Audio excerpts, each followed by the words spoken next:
দেশজুড়ে পালিত হচ্ছে দেশনায়ক নেতাজি সুভাষচন্দ্র বসুর জন্মবার্ষিকী।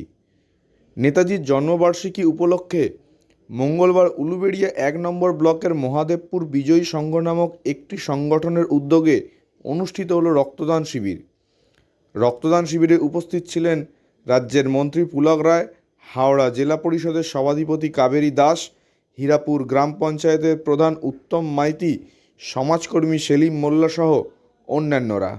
সুভাষচন্দ্র সম্বন্ধে আমি বলবার ধৃষ্টতা আমার নেই। আপনারা নেতাজি সুভাষচন্দ্র আজকে বাংলার ঘরে ঘরে নয়, ভারতবর্ষের ঘরে ঘরে নয়, ভারতবর্ষের বাইরেও নেতাজি প্রতীক্ষিত, অনেকে পূজিত করে। নেতাজি পরাধীন ভারতবর্ষে স্বাধীন করার জন্য একদিকে মোহনদাস করমচাঁদ গান্ধী জাতির জনক, নরমপন্থার মাধ্যমে ব্রিটিশ বিরোধী আন্দোলন, নেতাজি সুভাষচন্দ্র বোস চরমপন্থা আজাদ হিন্দ ফৌজ গঠন করে। আজকে আমরা যে স্বাধীন দেশে, আমরা যারা জনপ্রতিনিধি যারা আছি, তারা স্বাধীন দেশে আপনারা স্বাধীনতা পেয়েছেন যার জন্যে, সেই নেতাজি সুভাষচন্দ্র বোস। যদিও বা মাঝে মধ্যে কষ্ট হয়, স্বাধীন ভারতবর্ষে নেতাজির নেতৃত্বে স্বাধীনতা সংগ্রামীর আন্দোলনে আমরা পরাধীন ভারত স্বাধীন হই। কিন্তু স্বাধীন হওয়ার পরও বাংলায় 34 বছর যারা শাসন করেছিল, সেই বামেরা, তারাও বলেছিল এ আজাদি ঝুটা হয়, এ আজাদি ঝুটা হয় বলেছিল যারা, তারাই আবার এই আজাদিতে 34 বছর শাসন করেছিল।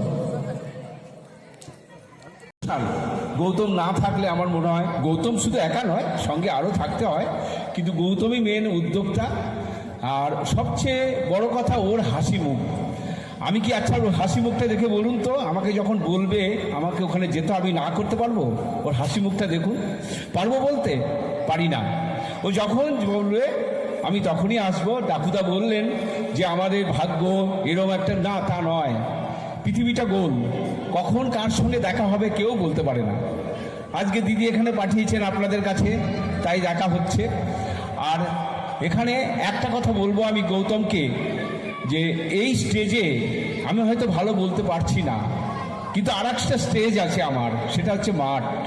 সেই মাঠটা ভরিয়ে তোলার জন্য এই যে বাচ্চা বাচ্চা ছেলেরা আছে, গৌতমকে যা বলবো যে এখানে কোনো মাঠ আছে কিনা আমি জানি না, কিন্তু চেষ্টা করো সেই মাঠে যদি খেলাধুলো শুরু করা যায়, আমি বল দেব, আমি তোমাদের কাছে আসবো, তাদেরকে শেখানোর চেষ্টা করব আমি যতটুকু পারবো। এবং সবচেয়ে বড় কথা, এখানে যে মেয়েটা নাচলো, এটা ভাববেন না যে ওই আসলো আর নেচে চলে গেল, তা নয়।